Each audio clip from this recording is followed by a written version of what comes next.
Yo, dude, Why not? can you hear me? Yep. Okay.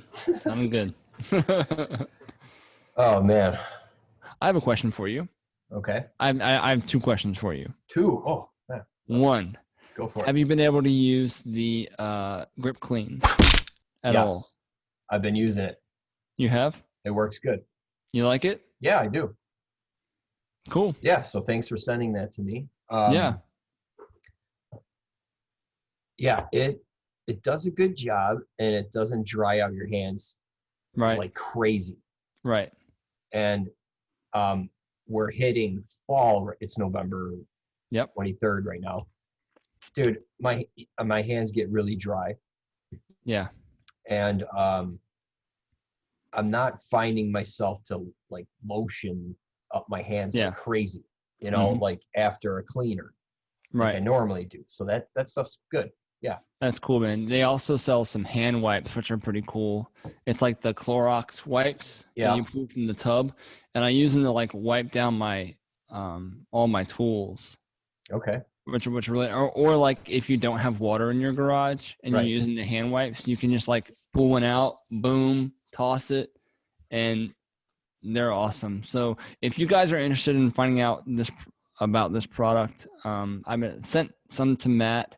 I've been using it for a while and I really love it. I actually kind of transferred the whole shop into using this. From Orange Clean into Grip Clean is what we've transitioned into. And I actually get 10% off. And I want to share that link with you guys, whoever's watching. I think the link, if you go into like however they put in their codes, Moto MD, I'll put it in the description below and you guys can access that as well. But they're a really cool company and I like them. And it sounds like Matt likes them too. Yeah. So. Those wipes, do they have like a little pumice in it? Like scrub? No, it's just like it literally reminds you of Clorox wipes from the little tubes. Okay. You pop the cap, they smell really good. You wipe them, there's no pumice in them. You can toss them and dry them, toss them and your hands dry. They don't feel like very pumicey or anything like that. So I've been using this stuff. Ever use this? Okay. No, I've never used that. So these work good, and it seems like they have a little bit of pumice in the stuff. Let me just. So it looks like this, right? Okay. And there's definitely some scrubbing action in there. They're a little harsh, I think. Okay. I would love to try the Grip Clean. Yeah. Towelettes. Yeah. I'll see if they can't send us any, and then we'll try them out. Do you ever hear of some stuff called Nutty White? What? No. Yeah. No. That's what it's called. And this is the stuff that we had in our high school auto shop, and it was white. It was crushed walnut shells. Okay. Okay. And it was like, dude, Nutty White. What a name. What a name. But it was like an eco-friendly cleaner as well, Yeah. I think. But yeah. Anyway. What's cool with the Grip Clean people, they say they're dirt that clean, like it's like the one dirt that cleans with dirt or something like so. Like apparently, like they're using like organic stuff to make your hands clean. It's pretty cool. I definitely like it, and yeah, good. Yeah. Question 2. Okay. The world wants to know. You have a big family. Actually, I want to know. Who cares about whoever's watching this? You have a big family, right? Yeah. So I feel like every family has at least 3 meals that are their go-to weekly meals. What are yours? Well, we do taco night or fajita night. Killer. Some kind of Mexican food, like usually Tuesday, Taco Tuesday or whatever. Yep. But actually, we did it today. We did rice bowls with some grilled chicken, with obviously some corn, beans. Well, refried beans. Okay, all the fixins. So we definitely do tacos. Yep, it's a must. Some form of tacos once a night. I mean, once a week. Shit. Yeah. And then we do a lot of pizza, especially in Chicago, at least once a week. Usually you like order out or frozen or sometimes frozen. Sometimes I make my own dough, roll it out. I got a pizza stone for my grill, and I got one of those. You know, what do you call those things? Brick oven? No, the big pizza handler. Like, yeah, it's what like the hell is it? What's that thing called? I don't know. But the big spatula. Yeah. Okay. Pizza spatula. I got that. It's you know what? It's hard to make a pizza, like a killer pizza with a nice crust on the bottom, and then like, you know, not burning it or anything. I mean, it's 3 ingredients, but it's hard. Yeah. You know, so it's hard on the grill. Yeah. Because like, dude, like I have a large family. We can devour $50 worth of pizza. Like, oh, I'm sure. So I'm like, dude, it's 3 ingredients. How hard can it be, right? So I've always tried to make my own, but it's not the same, you know. Right. So pizza nights, you have taco nights, which is a given. Me and Jackie are the exact same way. Yeah. We like for frozen pizza. I'm not making no pizza, dude. Yeah. When we have for frozen pizza, we'll hit up I think Paul Newman. Who's the guy who does the salad dressing? That's Newman Zone. Newman Zone. Familiar. Newman Zone has a pizza, and it's kind of pricey, but 100% supposedly 100% proceeds go to charity, but pretty killer frozen pizza. 100%? 100% is what it says in the box. Wow. So I don't know what that means, but I don't know if it's like 100. I don't know. I don't know. I mean, was the guy making any money or what? Right. I don't know. But yeah, frozen pizzas and taco night. One more thing. What else you got? Big family. You gotta be feeding them all. My wife does 99.9% of the cooking. Lucky you. Okay. Yeah. I do most of the cooking in our house. Oh yeah. Yeah. I used to do all the cooking when we were no kids. Okay. When we were living in California, and she was working nights and all this. I was doing all the dinners. Yeah. And that's totally it changes. Flip-flopped. Right. But whatever. She makes a lot of soups. Okay. All kinds. Interesting. So soup is good, man. I would say ours is chili. We like chilies. Yeah. We'll have like a go-to chili, and like we do this thing with chili where we only eat it with the Tostitos lime chips, hint of lime chips. So no spoons, no nothing. You just eat the entire bowl. Oh, nice. Oh, dude. Those are good chips, man. They are the best. Yeah. So cool. The world now knows what Matt eats at least 3 times a week. Okay. So you want to fire us up? Yeah, let's do it. Cool. What's up, everybody? Welcome to the Broken Moto Show. This is where Matt from howtomotorcyclerepair.com and Cody from MotorcycleMD, we answer tech questions that are submitted by you. Yep. And we just try to go over solutions so we can help you guys out. Yeah. So Cody, what's the email where they send that info to? That email is askbrokenmoto@gmail.com. And that's where you can send us videos, pictures, good quality information about your bike is what's needed. We try to put the year, make, and model maybe in the subject of the email, and then the rest of it just spew out whatever you have about your bike in the description, and we'll try to get through it all. Pictures are great. I mean, even if it's spark plugs, if your tire is wearing on the left-hand side, send us a picture. Send us pictures of whatever you got going on. It helps us out. Videos are great. If you're gonna send a video, talk through it. We want to hear about it. You're making miles.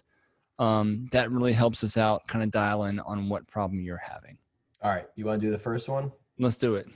All right. Question, episode 16. Question number 1. Mason I have a problem with my bike. It's a 2003 Honda Shadow Spirit 750. It was parked for 10 years in a garage. I got it off a brother, and he started to fix it. I cleaned the carb and replaced the float bowl pin. All new gaskets. I only cleaned the jets and any other gas or air passageway. I did this about 3 times because every time I ran it, the front cylinder takes a long time to heat up and it backfires a little. And then it smokes white from the front position after the bike has ran and heated up. The only mod is the baffles that are cut out of the exhaust. I already tried adjusting the auto screws, but I can't tell if it's too rich or too lean because when I remove the front cylinder spark plugs, they are black, wet with gas. The back cylinder spark plugs are just fine. The front cylinder spark plugs have been replaced not once, not twice, Matt, but 8 different times. And I think he included pictures with this one. I just forgot to jot that down here in the notes, but yeah. No, he did. Yeah, so based off the pictures, he has a dirty carb. I'm not sure. I'm hoping this was before cleaning and not after because they were a mess. Yeah, they were. I think that was before. It had to be before. Yeah, I really hope so. Yeah. Yeah. Well, Mason, you should have mentioned you were taking the video like, hey, this is what it looked like before. Right. Yeah. Say something. Yeah. You know, because now we're guessing. Now we're guessing. I mean, obviously, if they're that dirty, no freaking way is it going to run. Right. I hope he was able to source for any of you 1100 twin guys out there. MotorcycleMD has a fantastic carb teardown on that bike. I mean, fully, Matt, all the way through it, in and out, cleaning it. So maybe he used it, maybe he didn't.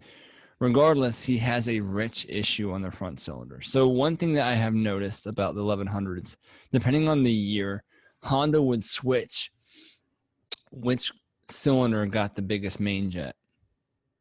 Okay, they'd put ideally they want the biggest main jet in the rear cylinder. Reason being, they have a cylinder that's tucked behind the front, right? So you have a twin. This rear cylinder is getting a lot hotter than the front cylinder because of just air cooling and what's going on. Right. So Honda would actually take the rear cylinder's carburetor and they'd put a bigger main jet, not much, 2, maybe 3, what we're calling maybe 5%, I would say bigger, of the main jet. But it is a difference. And because that fuel actually, believe it or not, helps cool the cylinder down just a hair to actually have it function with the front cylinder and how cool that cylinder stays as well. I don't think that maybe that is the silver bullet, but it's something to pay attention to.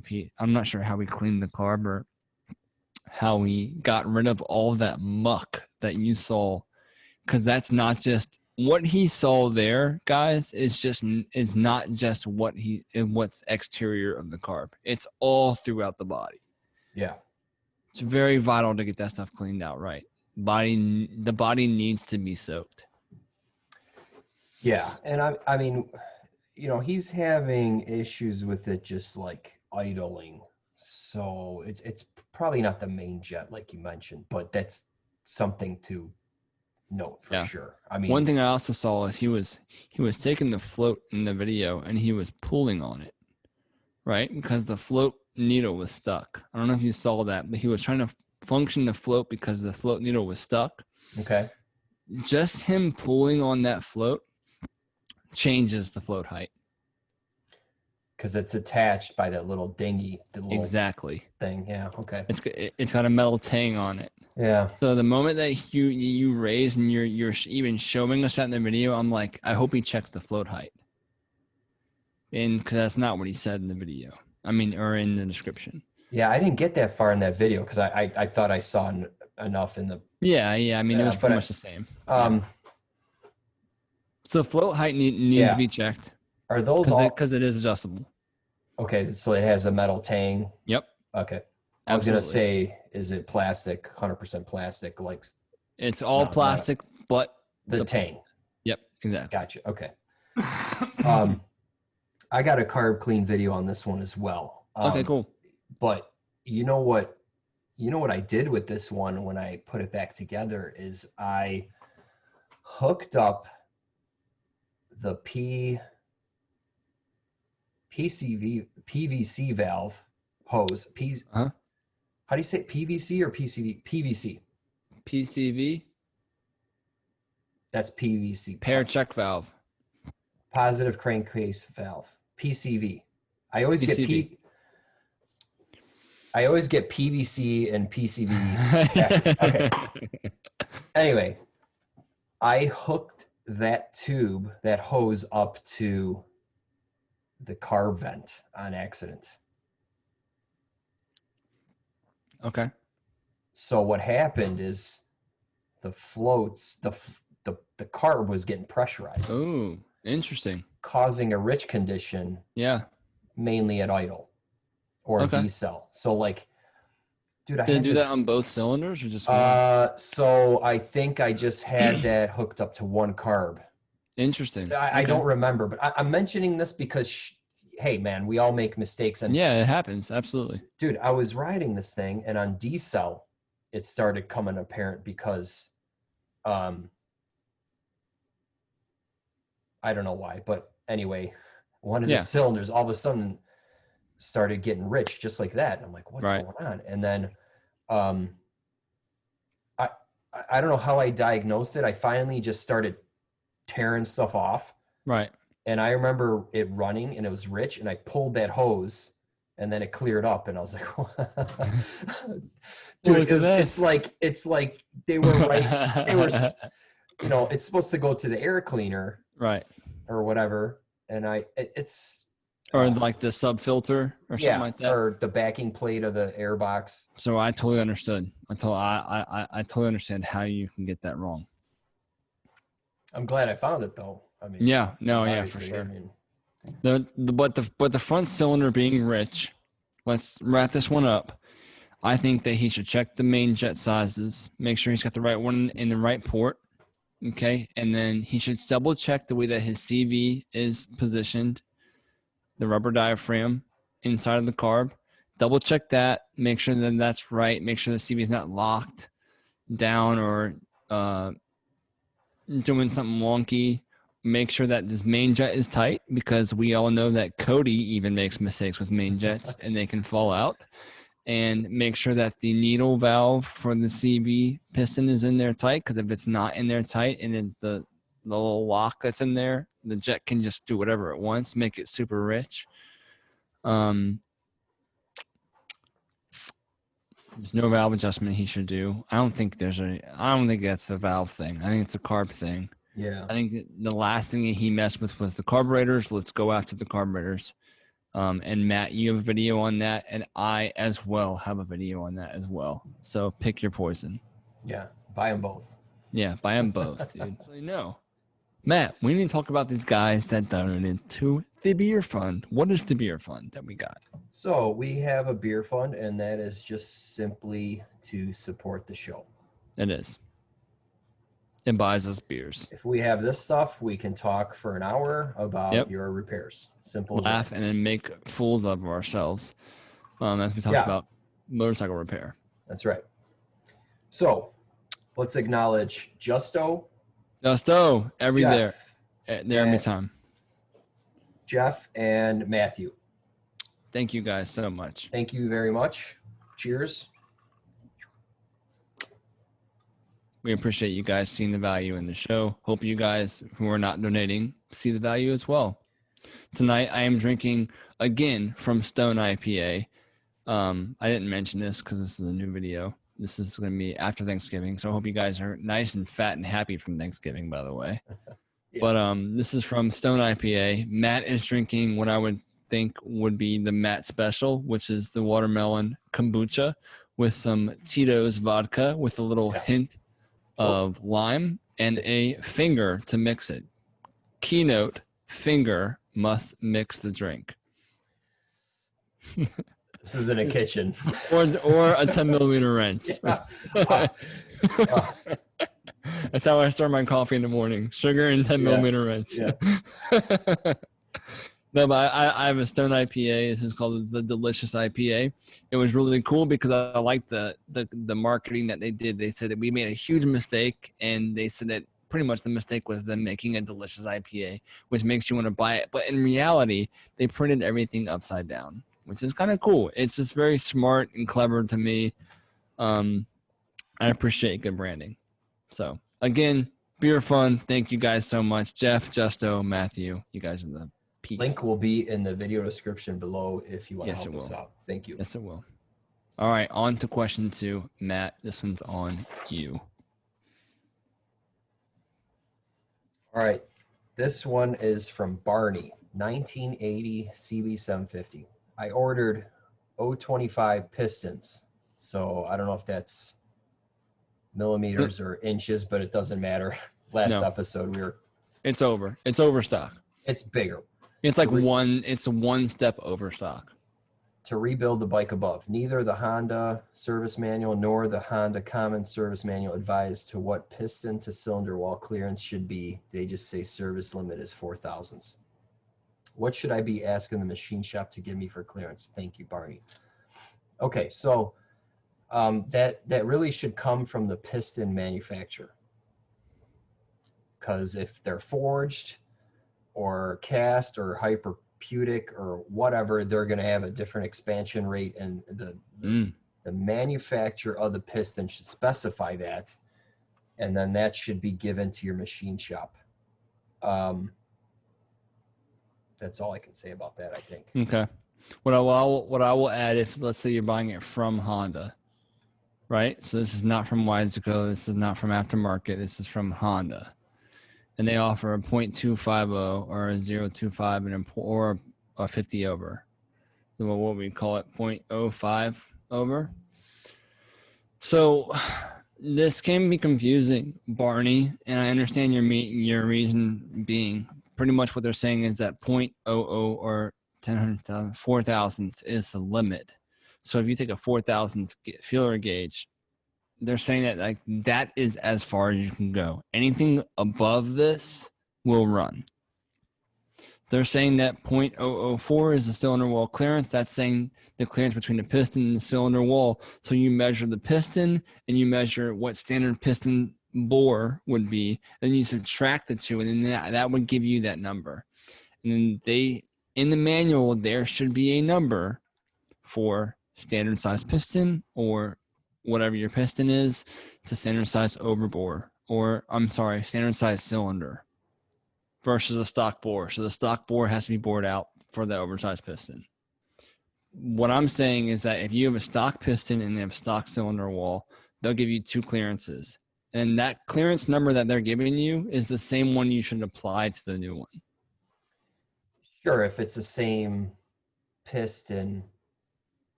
type and if it's a stock Honda, it's stock Honda oversized piston, you literally just take what the stock specs are, and then you would apply them to the new ones if you're using the Honda parts. Matt's saying if you're using aftermarket parts, it may be different. I'm applying it to you. I'm assuming you bought an 025 piston that's a stock Honda oversized piston. Yeah. So are there Honda pistons for this model available? Oversized? I wouldn't doubt it. Okay. They sell oversized pistons all day long. Yeah. And I know there's a ton on eBay as well. Yeah. You know, there's a lot of. Right. It wouldn't surprise me. They have 3 over. So like 0.025, 0.50, and 0.075 for 900 Fs from Honda. So it wouldn't surprise me that they had a Honda made an oversized piston for it. Yeah. What I did with my CB750 rebuild is I used Cycle Exchange. I sent them my stuff. I bought Great company. Yeah, they are. I bought the pistons from them. I sent them my cylinder. and they just set them up. Yeah. There's no question because it's their Pistons. They know what to do. They're known for good work, and it was no question. I did a 819 kit from them. Okay. For a 750, 76. Interesting. They have a lot of good stuff. They have a lot of good they have stuff. a ton of nice stuff. Nice expensive stuff that I didn't want to buy, but yeah. Yeah. It wasn't my money. That's the cool thing about working at the shop, man. You're spending other people's money on cool stuff. Well, that was my bike, my money, so I'm like, let's go. So you went all stock. You went all stocks. Yeah, except for an MLS head gasket, because why not, right? Why not? Why not? Yeah, it was stock. Cool. Is that fly still bothering you? Dude, there are more bugs in here, Matt, than I've ever seen in my life. And honestly, I haven't been out here too much. We're working on the house inside. I haven't been out here too much because I'm super excited. Wednesday, I have a lift coming. Tomorrow, I have my air compressor coming. Man. So, Motorcycle MD Garage has been getting 2 big upgrades. So you've been spending a lot of money like myself, huh? Oh. Just dumping it. Dude, all the cool stuff is so much money. It's so if you want nice stuff, man. If you want nice stuff, I'm not going to spend $450 on a motorcycle lift from Harbor Freight. Yeah. I'm going to get a handy lift because that's what you need to have if you want to do good stuff, So I found a guy over in Raleigh, North Carolina. Okay. 3 hours away. I have a buddy out in Raleigh, North Carolina. And I said, yo, if I buy this lift from this guy, when you pick it up for me? He said, absolutely. So he picked up a bike. I actually rebuilt his Honda 80-something CB 400 twin automatic. So it's the Honda Matic 400. Okay. I rebuilt the motor on his bike for him. So he's a really good friend of mine. He picked it up for me, man. Picked the lift up for me, and he's bringing it on Wednesday. And nice. I'm gonna have a freaking lift and a freaking air compressor. That's awesome, man. I'm so excited. I'm so excited to make videos in here with a lift. I had a Handy 1000. That thing was bulletproof. Yeah. All the parts are available. It's easy to work on. Yep. So it's just what I use every day. It's a standard one. No dropout panel. Nothing. It's got an extension on it, and that's it. Extension for the quad, like what width? Yeah, length. So it's got an extension for the length. Gotcha. Yeah. So what I like about it, because that's what I use every day in the shop. So what's cool about the extension is like you can do carbs, like you pull the carbs off, and then you have like almost like 20 inches. Yeah. Space to like work on. You can just do the carbs right there. Gotcha. In front or in the back? In the back, right? Back. In the back. Yeah. Okay. So I'm excited, man. I'm excited. I have to learn how to hook it all up, do the air and run it and wires. And so I'm excited, man. I'm just really excited about it. Oh, yeah. It was like the 2 last big things for the shop. So. Sure. No, that's awesome. Cool, dude. So question 3. Is this me? I think it's you, man. Okay. Go for it. Hey guys, thank you so much for the videos. I definitely owe a lot to you both. I'm going to figure out a way to send you some local beers for you to try. You have to split them up evenly, bing them in 2 different areas. Dude, I'm looking forward to that. Sending beer by mail or UPS is not cheap. Is it not cheap? No, I mean, nothing. Nothing's cheap, but hey. I've been wanting to send you some stuff too, man. I was wondering about how much you spent with what you sent me. Dude, I tried to send something out to Australia the other day. You know how much they wanted to charge me to send out a wire harness to Australia? Probably $150. Bingo. So I was in the UPS store returning some Amazon stuff that I didn't like or whatever. Uh-huh. The guy in front of me wanted to to send something to Australia, and he's like, yeah, it's like 250, 300. And then I'm walk up, I'm like, is it that much? He's like, yeah, man.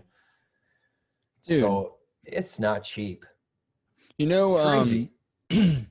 the guy who donated to us 3 episodes ago, he's a member of mine. Try to send him. I've been wanting to send him a shirt for the longest time. I mean, he lives in Denmark. I've tried 3 times. It's been wrong. They've sent it back to me 3 times. So now we're talking about almost $100, $150 in shipping to this guy. So I was like, you know what? This is gonna be it. I'll make a big box. It's gonna get there right. I've contacted him 100 times. Me and him have gone back and forth about how it should look, what it should look like, how it should be spelt. 3 different shirts, send it back to me. They sent it right back to me because it was wrong because of one small thing. So I try to send it back to them again, $160, dude, to send it back. I think there's no way, man. There's no way. I spent almost $300 to send you crap. So what was wrong? Like the address or the information? Yeah, like the way that they were writing it, they kept like adding something, like they add like apartment 32, and it's like, no, you can't put apartment 32. It has to be 3224 Henmark or something like that. And you're like, okay, well, so it was like the shipper's issue, it was my issue. This is crazy right now. It's crazy for shipping. Yeah. Overseas, at least. Anyways, back to what I was saying. Anyway, I restored one of these about 3 years ago, but it was a garage queen with only 8,600 miles requiring basic maintenance and replacements. I have just acquired a 1986 VF500F Interceptor with 30,000 miles. It is all there in a runner, and as I drove it home 22 miles without problems. Again, this needs basic maintenance, work, and replacements. Good luck on replacements there, brother. I am betting that the valves have never been adjusted per the schedule, and I will do this myself. The bike seemed to not have any ticking or smoke at all, just looking to preserve the internal integrity as long as parts are hard to come by. As long as parts aren't hard to come by, I guess what he said. There's one video filmed this year on YouTube showing this, and I have the OEM service manual, which is good. I have used the technique in the video. I was considering not pulling the side covers and just observing the cams as I spin the rear wheel while it is in 6th gear. I will be able to directly view when the cam lobes are not pushing on the rockers. Then I can measure and adjust with my tappet tools and feelers. Does this seem like a solid technique, avoiding having to replace gaskets that are not leaking? Is there anything else I should be aware of or adjusting while I'm in there? I have OEM valve cover gaskets. Any advice is appreciated. The bike has a Canon air filter. Ooh. And has Kirker dual slip-ons. I am jetting up one size all around. Good. 95 to 98 mains, 40 pilot, and a single number 4 washer. Thanks, Cody. Thanks to you guys, Paul Jenkins. I will say that this bike is a nightmare to work on, Matt. The VF500F Interceptor is a nightmare to work on. Mark my words. So, Paul Jenkins, have fun, dude. On to the next question. Question number 4.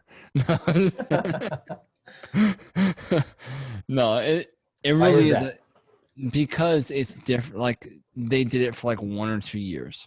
Okay. So any other 500F or Interceptor that they did, completely different. Just even the bowl gaskets, Matt, are different. Like, Honda dicked around and was like, oh, let's just put a little L right in this like bowl gasket, so it's only available for the 85. And then the 86, scratch all that. Let's do something different with the bowl gaskets. So working on this bike is very difficult because it's not mass populated. It was like this year, boom, we're done. It didn't work very well. Is this a V4? V4. Does it have? So it has. Obviously the carbs are nested in between the cylinders. Yep. Does it have a metal plate or airbox? Like part of the airbox is like what keeps the carbs together. You know what I'm talking about? Yeah. There's an airbox like bucket that connects all four. Does this model have? Sorry, I'm totally off tangent here. Man. You know how the carbs have the fuel joints? Yep. Are they plastic? No, they're metal. Okay. Do you know what I'm talking about? Some of the models have plastic ones. Dude, you ever crack one of those? Oh yeah, dude. I just broke one the other day on a Magna.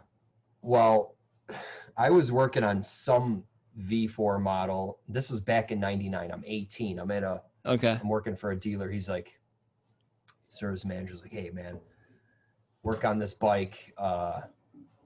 It was just worked on by another mechanic, but it came back. He's like, work on this. And I took that plate off, which maintains the alignment of all the four carbs. Yeah. So I took that plate off, and then I pried each carb off individually and cracked one of those stupid fuel joints. Yeah, you can't buy them by themselves. Not available. No, it's not available. That bike sat there forever, and the service manager's like, dude, this was before like eBay, okay? Yeah. This is before a lot of stuff. And like, man, that's brutal. It's brutal. I mean, and it's all one off, man. It's all one off on those interceptors, and it's a pain in the butt, man. Those guys, I'll show you guys some pictures of his because he did send us some. Beautiful. I mean, like it looks. It'd be awesome to live in that era and see that bike come out from Honda. You know, it looks cool. It is a nice bike, yeah. It is. Sure. When they were brand new, the red, white, and blue, you know, hanging off that bike, it was just really cool, and they were really smooth operating bikes. But as soon as 2 years later, and you realize, oh shit, they're not going to make this bike anymore. That's when it goes downhill. We just worked on one. We had it at the shop for 10, 11 months easily. Trying to solve it. I was helping a newer guy who was working on it, trying to find parts for it, trying to do this, trying to do that, order off eBay, do all this stuff. The main thing we came down to is once someone had dicked up the carbs, right? They like took apart even the sync linkages. Okay. Which you never do. You never want to do that. They took all the throttle plates off. They did all this stuff. So he's trying to put them all back together again. And I don't know what springs go where, and something's broken, and this, that, and the other. One thing I will add to this is that he needs to make sure that the airbox assembly is all assembled correctly. Because if you take, like, they had an airbox, then they had a reducer for the airbox. Yep, snorkel. And it had like a little like dongle that kind of hung down. Okay. If that's not there, it will run like crap. It will run like crap. And we talked about that in previous episodes. We have. Yeah. So we'll go full circle because I feel like all of my viewers, all of the people who know me, know that I do not like 80s bikes. Like I do not like them. It flopped. Everyone flopped until the 90s. It's because you were born in the 90s, isn't it? Maybe. Dude, the 90s was a great decade. But so to answer this guy's inspection question, it sounds like he's smart enough to know what's going on. It sounds like he has a factory service manual. It sounds like he's saying that if he can time the cam in the correct position, this is all going to be good. I agree with what he's saying. I agree with that. If the lobe is facing up, the clearance underneath should be read correctly. You have 2 timing chains that are in the center of each camshaft, whether he's got 4 camshafts going on. So all the tension is going to be on the center of the camshaft. So he can check cam lash with the lobes facing up. I don't care what degree they're in. He has a factory manual. Follow the manual, and it's going to lead you home. So they are all adjustable. What I look like in the parts fish, they're all tappet style. You can adjust them. Crappy design on that model, to be honest with you, in my opinion. But adjust them, get them all back in spec. Yeah, I mean, it sounds like he has a good plan. Yeah, he does. He has new gaskets. Sounds like he knows the terminology for everything. Yep. So I think he'll be successful. Yeah, I agree. Paul Jenkins, you are smarter than you think you are. So I mean, there's really no question here. We just kind of. It was like, what do you guys think? And I agree. Go for it, man. Yeah, go for it. Yeah. Question 4. All right. This one is from John. Dude, you sound terrible. It's getting better, though. All right. I think this is going to be a quick one, dude. Mm-hmm.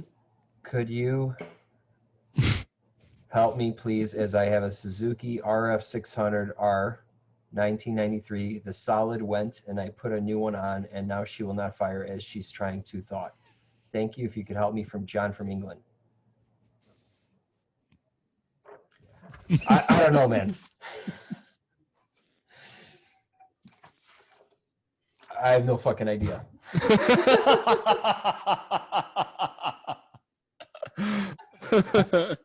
Oh, how about you? I think he said solenoid. I think he meant to say solenoid. Okay. The solenoid went. I put a new one on. Oh, all right. Okay. And she will not fire as she is trying to thaw. Okay, well that makes a little more sense, I guess. Solenoid. All right, so solenoid. All right, so reread it with solenoid in place. Okay, can you help me, please? I put a new solenoid on, and it won't fire. Okay, so how solenoid works is it's a relay, right? Yeah. It's 12 volts. Heavy duty relay, yeah. Yes. So it's basically just a shortcut for the electrical path in the starting system. So you're trying to get 12 volts from your start button, which engages this solenoid. Yeah. And then it goes from the battery to the starter. So direct connection. Yep. So you can have high current, short distance, start to the motor. So I guess then my first question is, are you even getting a click? If you're getting a click, then that thing should be closing the circuit path from the battery to the starter. Right? Yep. I think you should stop there. Put a screwdriver across the terminals. Yeah. Bam. I think you should stop there because we don't know too much about this. Like, we could speculate about this bike's issue all day long. Yeah, I guess you can. Because it's not starting. The solenoid's been replaced. Who knows, dude? Who knows? Hit it with starter fluid, jump the solenoid, see what happens. Send it. Yeah, I mean, dude, you can take the cable, bypass the solenoid, take cable from the battery to the starter post. The voltage, the current will flow, and it'll crank it over. It's like bench testing the starter, but on your bike.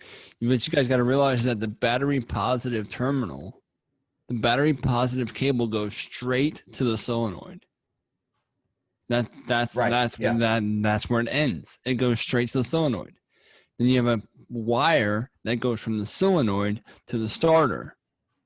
The only thing that's in between those two things that's disconnecting a lot of amperage and a ground together is just that switch. That's all it is. So you have a starter button, you click the starter button, and it has a winding inside that magnetizes, sends the switch to the top, connects the two, positive to negative, boom, instant power to the starter.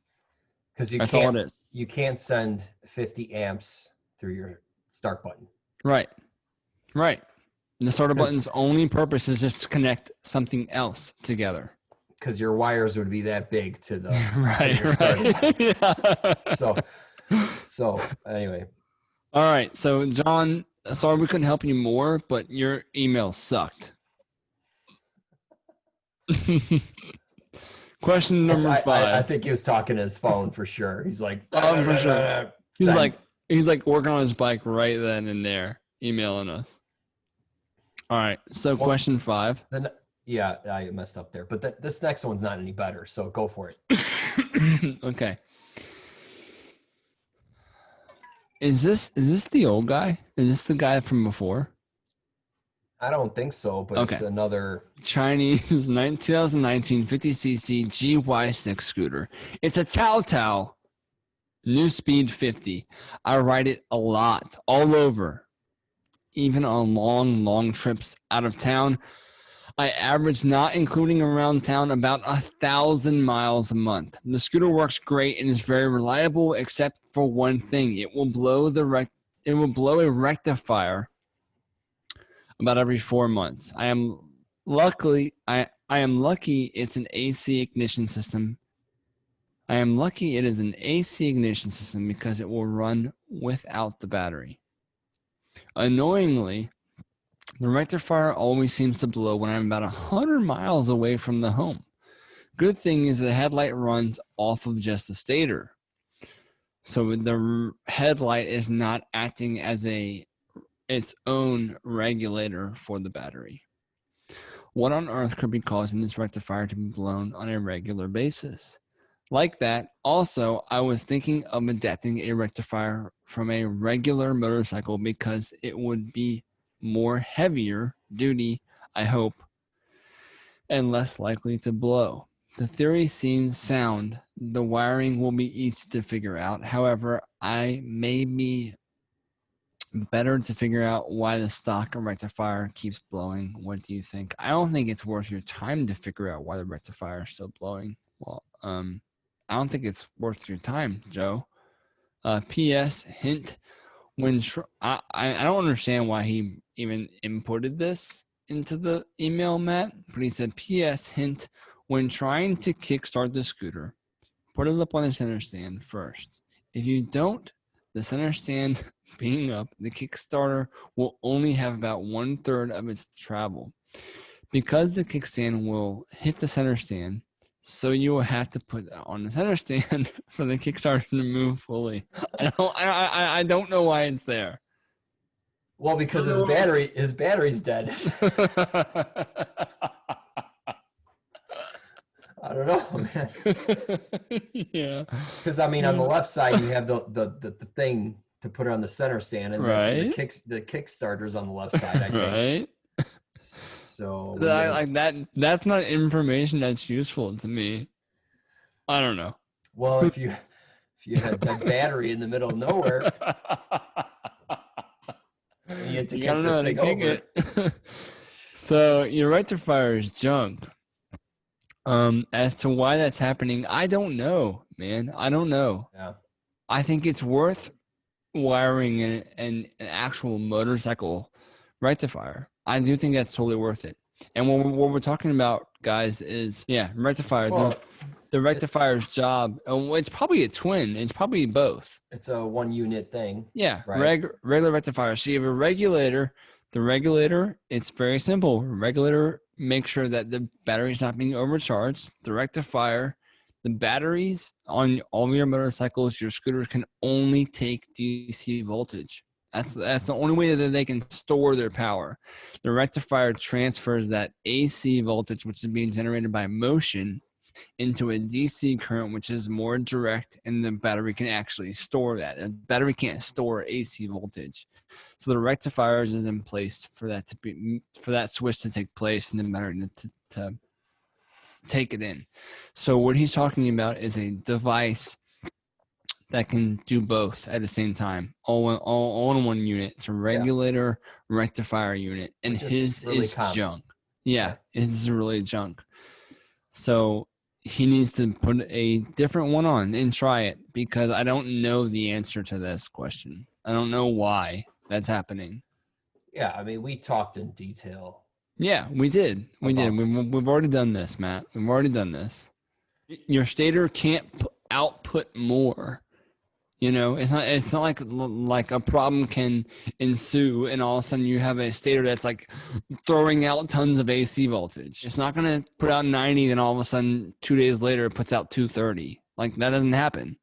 Maybe try putting it in a position that gets more air cooling properties.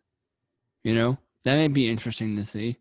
Put it on the outside of the of the bodywork, because all those Telltale scooters are all inside the bucket. They're all inside that seat bucket, you know? Yeah, or maybe just buy like a case of them and put them. They're probably like $9.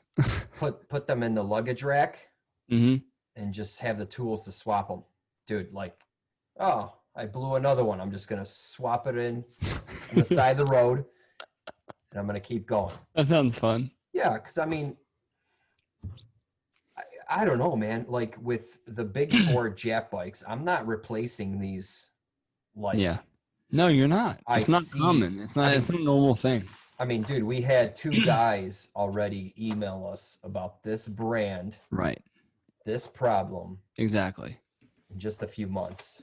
Exactly. I don't see us. You don't see these emails coming in from the big four. Exactly. And I don't experience those problems this often with those as well. So I mean, my advice is to put a motorcycle one on there, a no-name brand. I mean, a known name brand, and or put it on the outside of the bike. Put it somewhere where it can get cooled down more, because heat is a factor with these things. Sure, they have heat sinks on them. Exactly, and that's why they're finned. Yeah, exactly. So and that's it. Let's stop it right there. Okay, Cody. Thanks, man. So, thank you guys so much for sending in your emails, your requests, your concerns about your motorcycles or your Telltale scooters. We really appreciate just the input that we've gotten from you guys. Matt, what is that email to send us in your concerns? askbrokenmoto@gmail.com. And what do they need to include? Year, make, and model in the subject. In the description, just put in your name, location, mileage, and then just be descriptive on the issue you're having. Pictures and videos are super helpful, because then we can roll it in here and it helps everyone as well. Absolutely. If you guys feel up to it, donate to the Broken Moto Show Beer Fund. We appreciate you guys. It helps us buy some beers, and it throws a couple pennies towards our families to help support them as well. So, Matt, I appreciate you, and I'm thankful for you for being a part of this Broken Moto Show, as this is the Thanksgiving aftermath. So I want to show my thank you to you for just being a part of it. You have anything to plug? Nothing. Just my YouTube channel, my site. Check out what's going on. Building this guy here. Yeah. And a car back there. And right on. I have some other stuff coming. It's probably out by now, by the time this goes out, but I have a couple other little things that I've been working on. Very cool. I'll let you guys know, and that's about it. Cool. I'm about 70% done with the CB900F or the 80 through 83 CB750 carb clean. Okay. Workshop. I'm getting really fired up about it. It's looking pretty good. Awesome. So I have that coming out soon. If you guys want to follow me on Instagram at themotorcyclemd, feel free to follow me on there. I post pictures of me in the shop and what I'm going through right then and there, as well as the mailing list, obviously, to join either Matt's or mine. And So until then, Nice outro, dude. Thanks, dude. All right. Later. See ya. Thank you, everyone.